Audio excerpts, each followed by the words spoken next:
three right away. Just attack the basket. James catches, puts up a three. Won't go. Rebound Bosh. Back out to Allen. His three-pointer. Bang! Tie game with 5 seconds remaining.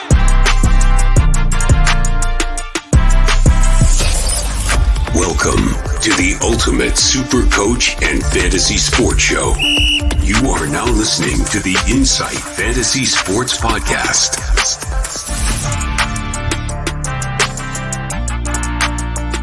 Boom shakalaka! Hello and welcome back to another Inside NBA show here on the Insight Podcast Network. I'm the Mattrix and today I'm here with SC Bighorse. Mate, how are you? Hello, mate. Good to see you down a few stubbies.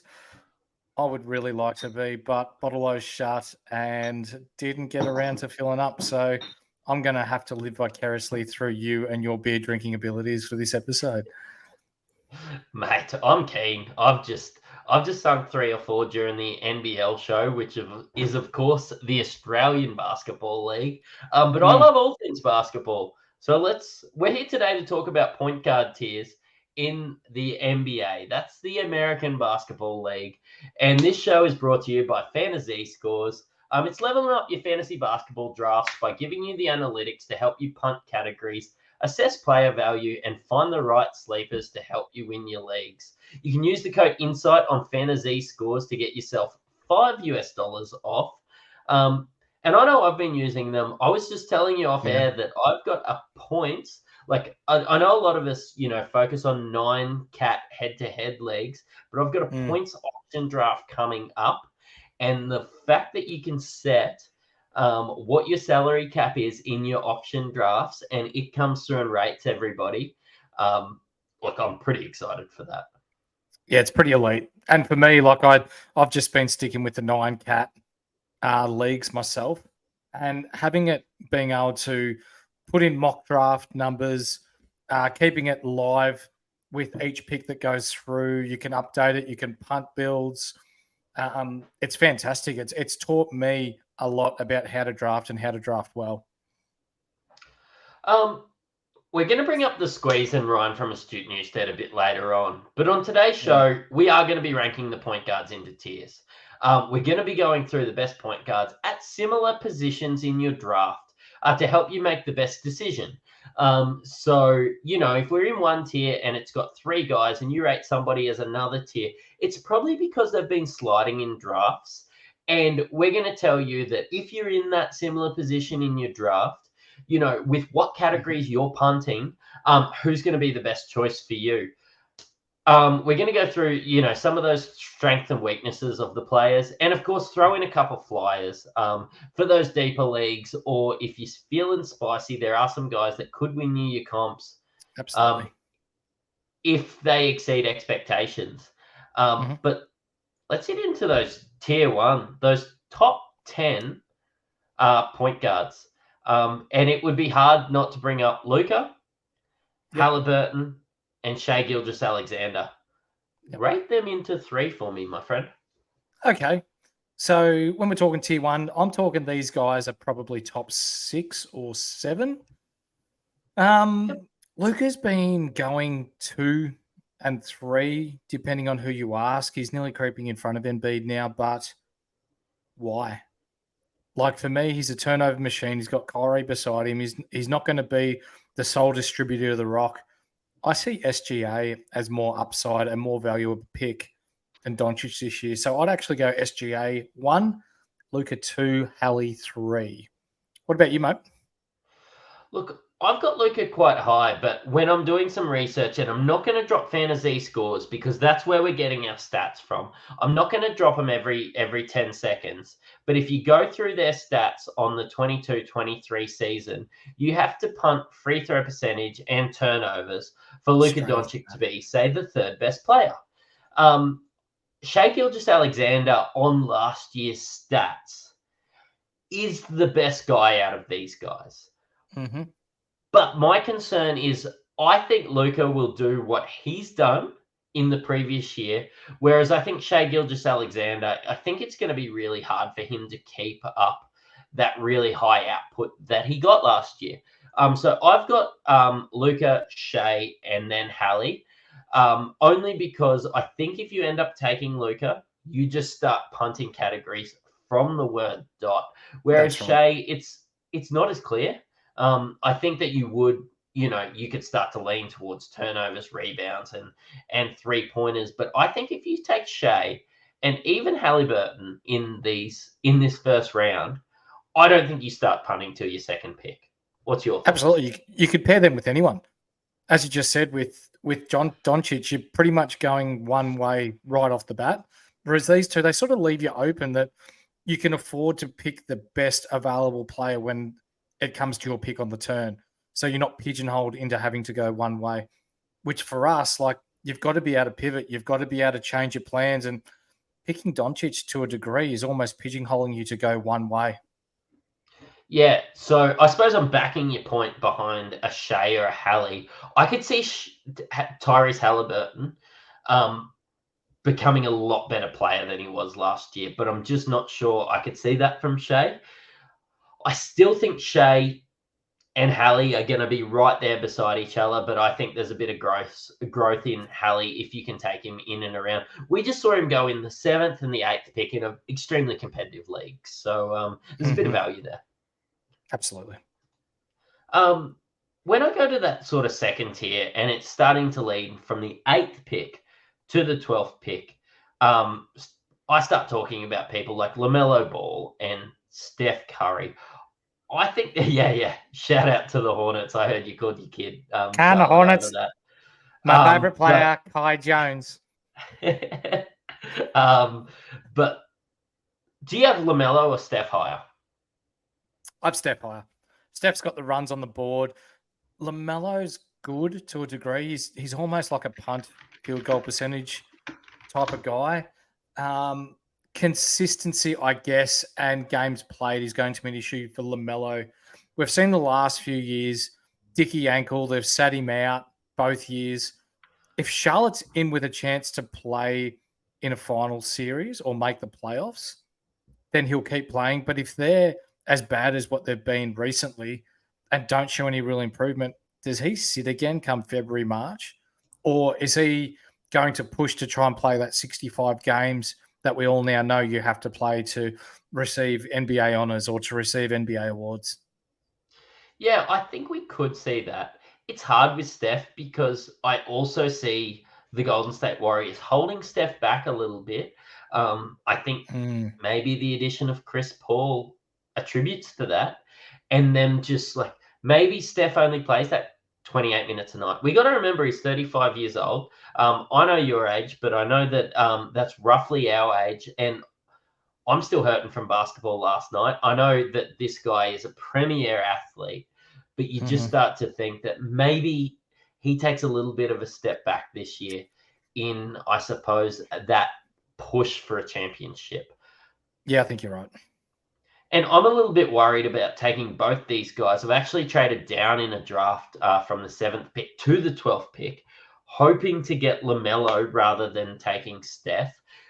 More so because I like the next pick coming when you take the 12th pick.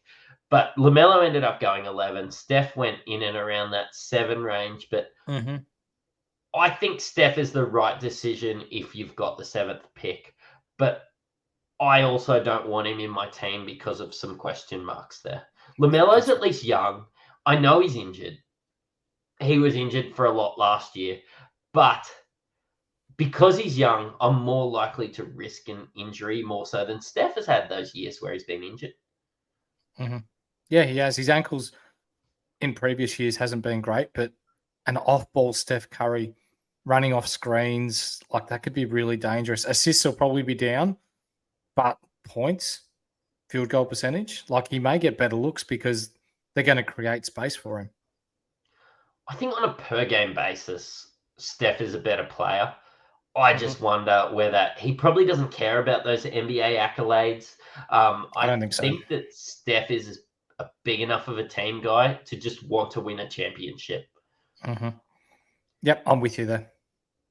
When we go into a tier 3, I'm talking all-star caliber players.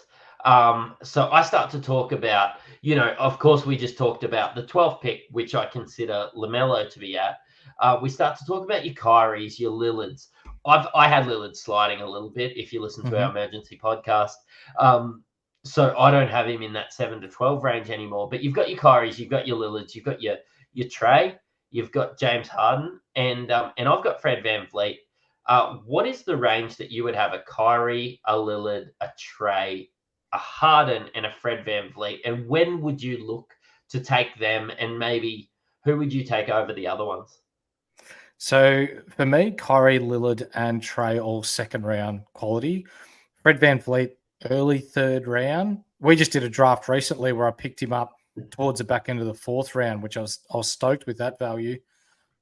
Harden concerns me because we've seen in the past that when he doesn't want to be somewhere, he's shit house. He's shocking. He's slow. He looks disinterested. His stats are going to go down. When we're talking Kyrie, Lillard, and Trey, I'm actually going to rank Lillard number one out of those two and Trey second. Why? Because with Kyrie, the ball share with Doncic, yes, it worked towards the back end of last season, but you've got to ask yourself, were they just showing off Kyrie to try and maximize his value for a trade this year? Or what are they going to do? They're going to be looking to play finals this year because with Doncic, there's been rumors getting around that if Dallas aren't successful, is he going to start looking for a trade or go somewhere where he can be successful? So I see Kyrie being on the move at some stage this year. Is it going to be to the point where he receives less of the ball, or are they going to try and maximize his value? I'm not sure which way it's going to go there, but we've seen Kyrie, if he's not happy, he's outspoken, shit'll happen, he'll end up sitting. And for me, if I'm taking a pick between 7 and 12, or we're talking here second round, I want my second round guys playing in a lot of games. And I think Kyrie and Lillard are the best players. I suppose Harden's in there, but there's so many question marks with him there. I'm excited to see what Kyrie can do. I'm actually, with the uncertainty behind Lillard being at the Bucks, I would take Trey over Lillard and Kyrie this year. I think that he's got a point to prove. He didn't have his best year last year, but the Hawks, they've come across with new coaches. They've made some changes, which I think really suit Trae Young. I really like the idea of Trae Young. I've got some question marks about Kyrie, but where I've been getting him in drafts is in and around that 20, which I'm very happy with. I'm okay to forego Lillard because I've seen other people take him in that 10 and 11 range, and that's not for me. I've actually taken Harden in drafts before, but it's in and around that 26, 25 range, and that's when I would take a risk on, because Harden is a risk at the moment. You said about him looking disinterested, about, we all remember Fat Harden. He was a real thing. This year, he doesn't want to be in Philly. He's been forced to contractually. He could be traded to any team, but at 25, 26, probably all the way to 30, I'm extremely happy to take Harden. I'm not taking him top 20, but it could be excellent value. He's got a bit of the boy that cried wolf type of thing going about him now. He's cried himself out of OKC, out of Houston. Where else did he cry himself out of? Brooklyn. All those teams can't be as shit as what you're making it out to be, mate. There's one common denominator there, and the fact that he's asked out of Philly now, there's something going on there, and I'm not willing to spend one of my top two picks on someone that may not potentially play or won't play to his potential anyway. What excites me stat-wise is I go have a look and I look at last year's 22-23 season, and he scored 20.97 points per game, 6 rebounds, 10.66 assists, which is enough to be the assist leader. The upside's certainly there. He's not that old. Harden is 34 years old. Mid-30s. Yep. Yeah. I think he's still got a little bit to give in that round. But yeah, when he's disinterested. But when I have a look at somebody like, I suppose, a Trae Young, he scored over 10. Received gave over 10 assists per game as well as one of the best assist guys there. I just think Trae Young being a lot younger, I'm a lot more comfortable having Trae Young, but you've got to, of course, entertain the fact because some people will take James Harden out of their board because of these, I suppose, these question marks around him. You've got to work out where you're willing to take him, haven't you? That's right. So tell me why Freddie at Houston is dropping as much as what he is now. Look, I think he had a pretty underwhelming. Well, everybody had an underwhelming season at Toronto. And I covered the Toronto. He had the worst field goal percentage in the league last year in people that had over 100 shots, I believe. Yep. You really are pigeonholing yourself into punting field goal percentage. Yep. But he actually looks after the ball. Like for a point guard, his turnovers aren't that bad. He wants to be in Houston. He signed the big contract. He's going to prove himself. Look, punt field goal percentage and Fred VanVleet suddenly just... Fred VanVleet becomes the 6th best player in the comp if you punt field goal percentage. So just know if you're getting him in value, I've got him in the 40s now as well in a comp I did after you. So he's sliding to that sort of range. Don't let him go past you if you're in those late 30s because he's tremendous value. Yeah.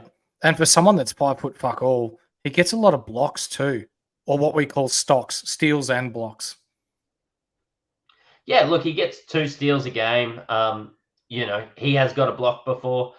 I don't know. I haven't looked at the stats as to how many, but he is an active defender that gets 2 steals a game. People are picking Gary Trent up for his 2 steals a game. Just get it along with 20 points per game with Fred VanVleet. Yep. I'll quickly look that up while you're going to the next one, mate. Yeah, look, I'll head into these upside picks as we go into tier 4. I think these are probably just after Fred VanVleet because I think Fred VanVleet's a lot safer number. So we go to Trae Young's teammate in DeJounte Murray. We go to Cade Cunningham, which has both been sliding and getting overvalued in some of the drafts. And then we've got De'Aaron Fox, who I consider great value at the mid-30s, but I wouldn't be taking him in the 20s. Cade Cunningham, where do you have him on your draft board at the moment, Mick? I'm really high on him.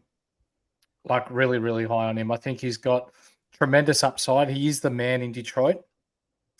I really like the look of the pick and roll game that he's going to be playing with Jalen Duren, Marvin Bagley, James Wiseman. They're all athletic type of centers that, apart from probably James Wiseman, like to bang a bit inside. I think there's second round upside in Cade Cunningham. Same with Fox, same with DeJounte to a degree, but I think Cade's the pick for me out of those 3. Yeah, I agree with you. I actually expected DeJounte to start sliding. He didn't have a tremendous year last year. I was super high on him last year. I took him, I think, with the 21st pick in one of my drafts. I was so disappointed. And then I sort of thought, well, if he's there at the 38, maybe I could get hurt again by him.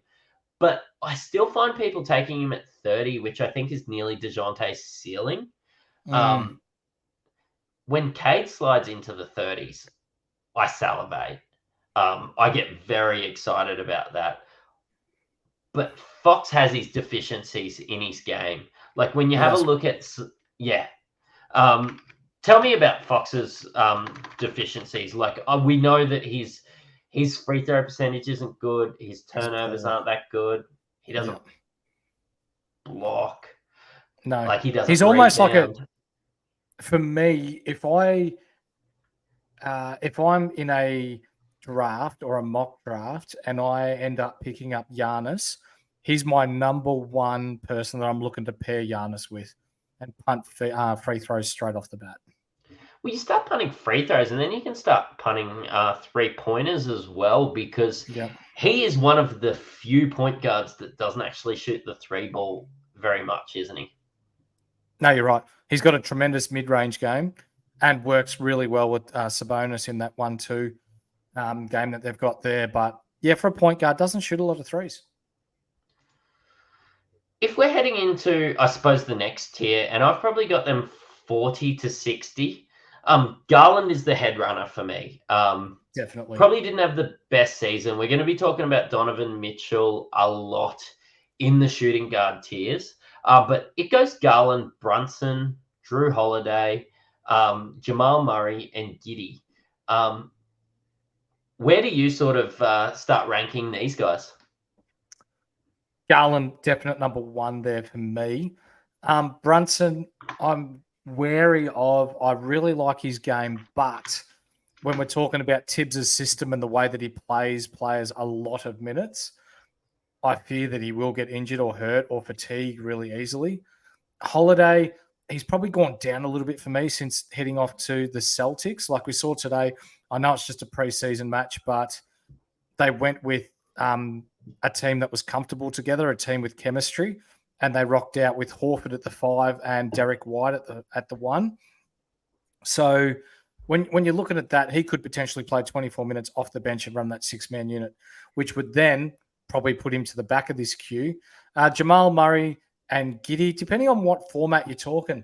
If you're talking about like our ESPN league that we've got coming up this weekend, and triple doubles are a category, Giddey jumps up really high for me because he's got that ability to score points, grab rebounds, dish out assists. But if we're just talking about a normal, stock standard 9-cat 12-team league, Murray for me over Giddey. I picked up Murray last year coming off an ACL, started really slow, but nearly won me the league last year with the way he came home really hard. I think people are forgetting that because people do drop off towards the end of, like, if you're not in finals contention, we've all been there. You start, stopping updating your team and everything like that. Mm-hmm. But for me, it's Garland and Brunson. I've got Murray above Holiday. I think you get as advertised now with Murray. I don't think you're going to get a top 30 guy, but you don't going to get you're not going to get someone that drops outside of the top 70. And I think you're okay with taking that in this mix. I think you're going to get the same with Garland and Brunson.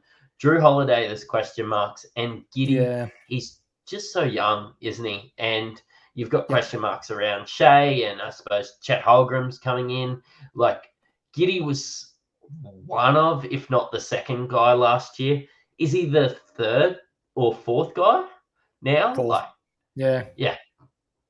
With Murray, it's pretty uncommon, as you'd agree, no doubt, that they've got a center that runs the offense there in Denver.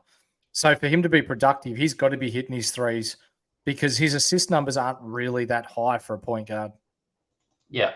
His assist numbers are 6 per game. And when looking at other guys in that tier, Garland gets nearly 8. We were just talking about people like Trae Young and everything like that. You can nearly get those 6 assists from somebody like Beal, which I'm not sure if you see that now, but Beal gets 5 assists per game and scores at a better clip. Yeah, it puts you in that awkward, I suppose, spot with Murray. I'm still comfortable taking him at 50. I have, and I think it's more a safety pick. I took my risks with the other picks, and I'm okay with just playing it nice and steady, just hitting one down the middle with Murray. So yeah, just hitting bombs. Yeah. Look, I was talking about the old single to mid wicket. For those of you in America, you're going to understand that. But as we step into tier 5, probably the 60th spot, all the way to the 80th spot, we start talking about. Yeah, we start talking about CJ McCollum, we start talking about Tyus Jones, and we start talking about CP3. I have talked about Tyus Jones at length, but in my last draft, you ended up picking up Tyus Jones. Mm-hmm. Tell me what you like about him. I love him. I think he's quite efficient with what he does. His points, he grabs rebounds for a smaller guard. His assist numbers are good. And we saw today, like, he was near on perfect from the field. He's going to be the distributor to Poole and to Kuzma there in Washington. They kind of look half dynamic on the offensive end. Defensively, I think they'll be shithouse. But offensively, they're going to be really fun to watch this year. So, Tyus Jones has played 58 games without Ja Morant. He has scored 13 points per game, 3.4 rebounds, 7 assists, 1.5 steals, and just did it at 46% with 1.5 3-pointers made. A guy in the 80s, that's extremely safe, and he's probably going to get more minutes than that. I'm super keen just to see how he goes. It is an upside pick. I think that you could find yourself with the 100th player if Poole becomes more of a ball handler. But look, what are you missing? I think I saw you take him at 85 the other day. What are you missing for him to drop 15 spots? You're pretty happy if you take you guys and they're in and around that 15 spot mark. Yeah, absolutely. So CJ McCollum healthy. I think this is a good range for him. CP3, like, I understand that he's been a good player, but he's 300 years old. He's not going to play back-to-backs. He's not going to play every game. I think this is a bit high for his value. I think so, but I did see him slide into the hundreds at one stage because I suppose everybody thought what you thought. And then I think he's exceptional value. I wanted to bring him up where he was drafted so that we could talk about it and probably advise against. But there's a point in which you could take nearly any player. And I think if you see him sliding, you're still, like, he was playing, 30 minutes a night? I think maybe 23, 24 comfortably. That's what I'm thinking. Yeah.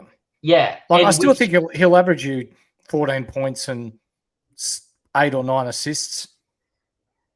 Yeah. That's probably what you're going to get out of him. But you take 20% off his stats and you get that. Like, that's Tyus Jones numbers. I know there's upside in Tyus Jones. I know there's probably a bigger chance of CP3 being injured. But you've just got to have that in the back of your mind. Maybe if Tyus goes and you're still looking for those assists and CP3's there. Because when I head into the next batch of people, the assists really start to dry up. I think at about 80, the assists dry up in your draft. And either if you haven't got one of these guys or two of these guys, you're probably punting assists. But it's really hard to find, I suppose, these assist guys between 75 and 120, isn't it? Yeah, it is. Yeah. And like Dinwiddie's sitting there at the moment as well in and around this range. But we've seen that he's playing almost entirely off ball now in Brooklyn. 18 minutes he played in the last preseason game, not one assist, and it was all 3-pointers. So his roles changed back to the way that it was in Dallas. Yeah, so I suppose that's why I don't consider him a point guard. He's not getting those assists anymore. I know he's dual, which is handy if you're punting assists. So by all means, if you're punting assists, get somebody like Dinwiddie in. But I've always seen Dinwiddie as somebody that's drafted in and around that 100 and he just gets you 100. I don't see any upside in Spencer Dinwiddie. Dinwiddie dollars. Yeah. Next. Where would you take Ja Morant? I think this is about right. 75, 80. I think that's about right. You've got to be smart. And what by that I mean, you've got to be able to draft well and be able to stash him for the 25 games or however long it is that he's out for, which in fantasy world, that's like 8 weeks. And that's a 30-year season. So you need to be really switched on with the way that you draft, that you're going to be able to carry someone like Ja. Yeah, you might get it all back, or maybe not all back, most of it back once he does come back. But if you're not comfortable with drafting someone like that that's going to be sitting for the first 8 weeks, don't draft him. I've tried to outthink the room in some drafts, and I've probably played fantasy basketball for about 12 years now. And again, trying to outthink the room doesn't always work. So, like, I thought, mate, I won last year. I could get Ja Morant and him come in a little bit. But when your commissioner's really smart and starts finishing 3 weeks earlier, and then if you're in a deeper league and playoffs go for another 3 weeks before that, you're starting to look at missing out on a starting point guard, the guy that you take at 80th, being gone for like half the season. I actually hate that pick. I know ESPN allows you to put him in IR at the moment, but I believe that's going to get patched out. And Yep. having Ja Morant could ruin your season. Can I just bring this up? So he's going to be out for 25 games. So not playing any basketball at all. And then he comes back. Don't expect the same type of production straight away. It's going to take him 5 or 10 games to get his legs back. So you're more looking at 35 games, if I'm going to be entirely honest, until you get the full-blown Morant back. And then you might get 20 games out of him before your finals start. Just be cautious. And it's not like Ja Morant is a first-round guy when it comes to fantasy. Does the best highlights in the league. I'm a Grizzlies fan. Absolutely love him. But still, at his peak, I think I can remember him being just into the top 30. Like, it's not like, it's not like he's a top 3 guy in fantasy. I don't think, like, with how much he scores and the fact that Tyus Jones was carrying a bit of a load of assist-wise, and you've got, Jaren Jackson Jr. and all these, Desmond Bain hitting all the threes and everything. Ja Morant's not a very efficient three-point shooter. Better real-life player than his fantasy player anyway. Just my 2 cents. Yep. I got you there. But we talked about being smart with Ja Morant. What about being smart with Marcus Smart?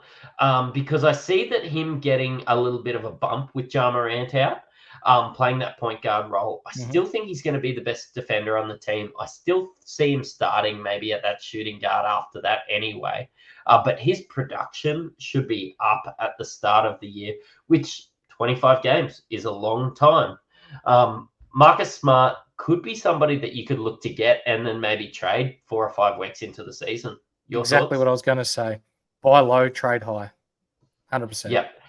And like a good defender gets you steals, a winner as well. Not that always translates to fantasy, but the Grizzlies they're that high octane. We're not talking about the grit and grind Grizzlies with Tony Allens and Zebos anymore. We're talking an upbeat team, which should get an exciting team to watch. Yeah, there's going to be some counting stats for Smart. I like to stay away from NBA rookies, but NBA rookies that I could look at in the point guard spot is Scoot Henderson. I don't have a big opinion on him because I classically stay away from them. Let me know what you think. I'm the same. I won't touch him just purely because all rookies are inconsistent with the way they play. Look at Wembanyama pre-season, went for 9 points and 8 boards, whatever it was in his first game, then exploded for 29 the next game in the summer league. So when you're looking at someone like Scoot, he's explosive. He's going to be really fun to watch, but it's going to be a wave. And for me, I won't be going there. I find myself taking somebody like D'Angelo Russell quite often. Because I like that you brought this in. People love to hate him. We know that he was the rat, but who loves Nick Young anyway? He was cheating on his missus. Yeah, but, that's right. D'Lo was the rat. He's a former All-Star, and I find him sliding to 100. I don't understand why. I don't need good blokes on my fantasy team. I need people that are going to produce. We talk about people like LeBron not playing every game. We talk about how injury prone Anthony Davis is. D'Lo's going to have the ball in his hand in LA, and I like D'Lo. I find myself getting D'Lo in a lot of drafts. I'll ask you this: why are people reaching on Reeves in the 60s and 70s when you can get D'Lo in the 90s? And for me, I think D'Lo's got a higher ceiling. Yeah, because look, people who play fantasy basketball love to chase the upside. Okay. D'Lo's value is already there. He had at times during last year as a top 50 player, and you can get him at 100. He's still young. He's still only 25 years old. Yes, he didn't have a great, I suppose, success of a tenure in Brooklyn. He didn't have a great success in Minnesota. He ended up going back to LA. There's story, there's glitz, there's glamour. There's a guy that plays for the Lakers, but people are overlooking him because of those things. If you look into the stats, D'Lo's really good for your team. Yeah. We just talked about Tyus Jones for 5 minutes before. Is there a world where Trey Jones has a better season than Tyus? No. Cool. Well, moving on. Let's move on. No, I do think that Trey Jones is being slept on due to. I don't think I will mention anybody else in this podcast unless we're talking about people we've already mentioned that will get more assists than Trey Jones. Spurs will be exciting. Trey Jones will have the ball in his hand. We're worried about, say, Campaign coming in. Well, they've waived him. This is Trey Jones' starting spot. He will have the ball in his hands. I'm not worried about Malachi Branham or anyone like that. Trey Jones will be starting with Wemby, with, your Vassell and your Keldon Johnsons, all these other guys. Yeah. I think that there's upside in there, especially at around 110. I've even seen him go as low as 120. Yeah, okay. Derek White. In my first mock draft this year, I saw him go in the 50s. Yep. Drew Holiday's there now. I hated him there in that space anyway. I was really high on him because I thought that we could get him at 100. And then I saw everybody overreacting to Derek White. I saw him on waivers the other day. I don't think that he's bad enough that he needs to be on waivers, but I don't think we need to take him in the top 110. Is that where you sit with him? I'll answer your question with a question. Who are you going to have? Derek White or Mike Conley? Who would you prefer, consistency-wise? Mike Conley. Yep.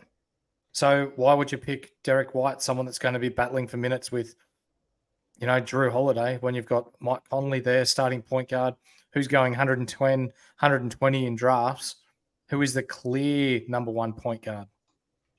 Mate, Mike Conley is battling with Jordan McLaughlin. Who's she? I don't know. I think he was on Home and Away a few years ago. Okay. Oh, he's the guy that's 6 foot fuck all or 5 foot fuck all, isn't he? He's a little dude. But tell me, why wouldn't you just pick up Mike Conley if he's there? Yeah, I think so. And I think because of how I've got a signed Mike Conley basketball in behind me. Sorry, let me move that up. I've got a signed Mike Conley basketball in behind me. So massive fan from his Grizzly days. Him at 34 is just going to keep giving you what he has always given us. There's no downside. There's no upside. It's not particularly exciting. But if you just need a safety net there at 120 because you've taken some risks, maybe you've got blokes like Zion, maybe you took Jordan Poole earlier on, just get a bloke in like Conley, ride the wave. There's no question marks like there is with White. I rate Conley over, not over, anyone we've spoke about before, Trae Young, but I think if you can get Mike Conley at 120, you're going to get the 120th best player. I don't have a Mike Conley signed basketball, but I do have a Standard Squeeze bottle. Thanks to the guys at Standard Squeeze for looking after us. Tell us about it. He's got me in a 4-in-1 here. I drink my coffees in it in the morning. I drink my beers in it in the afternoon. Not too often at 11 a.m., but I did go on a Gold Coast trip with you, so it does come out on occasion, on weekends. I think there was one bloke that pulled one out before 7:30 a.m. one morning. But we digress. Mate, I was burning the coffee machine up at that time. So. Yeah. Now let's get to our tier 8s, and these guys are guys that are, as you would say, you're throwing the dart at the dartboard with a blindfold on. You don't know what you're going to get, but potentially it's going to win you the league. Yeah, and I think there's a chance of that. Hey? Yeah. So with Ben Simmons, Australia's, I'm not going to say favourite player, but he's got a bit of a target on his back. Actually, not a bit of a target, a huge target on his back, given the way that he's been the last couple of years, the amount of basketball that he's missed out on, his reluctance to play for Team Australia. I want this guy to play basketball, and I want this guy to play well. Why? Because he's Australian, and we love Australians. We're going to back him through thick and thin, right? But let's see with the ball in the hands, mate. Let's say you get some continuity in your game. We want to see you do well. And in the 110s, 120s, 130s, tremendous value if he's on the court.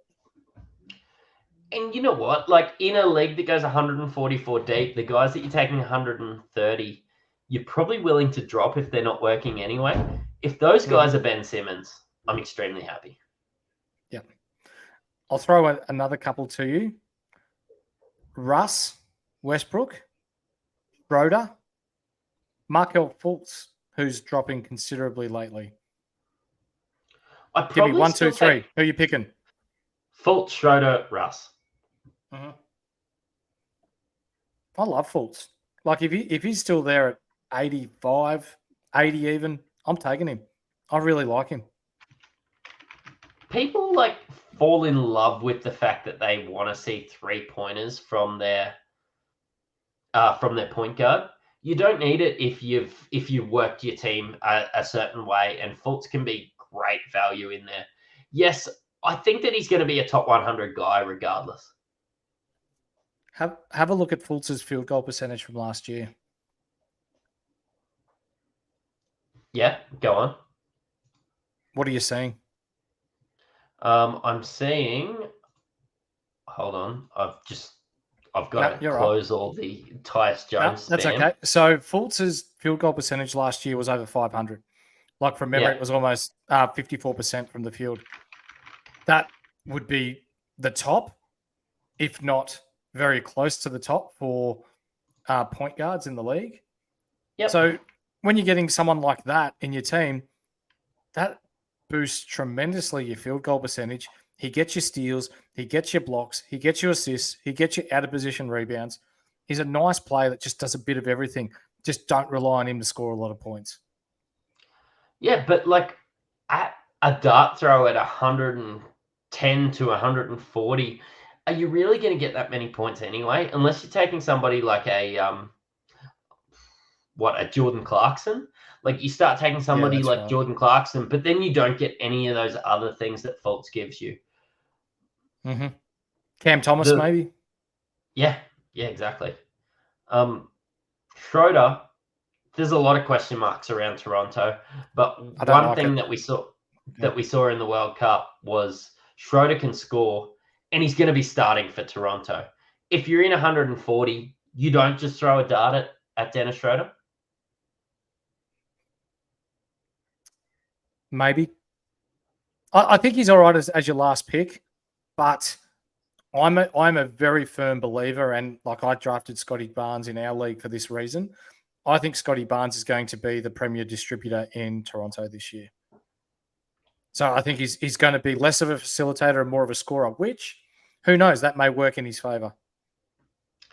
Look, is it time that we stop talking about Russell Westbrook in fantasy podcasts, or is he the starting? He is the starting point guard? I don't know. Tell us about Russ. What do you want me to say? Like, the guy's on a 2-year fuck all $1 million deal. He's getting old. He can't rely on his explosiveness anymore to blow by defenders.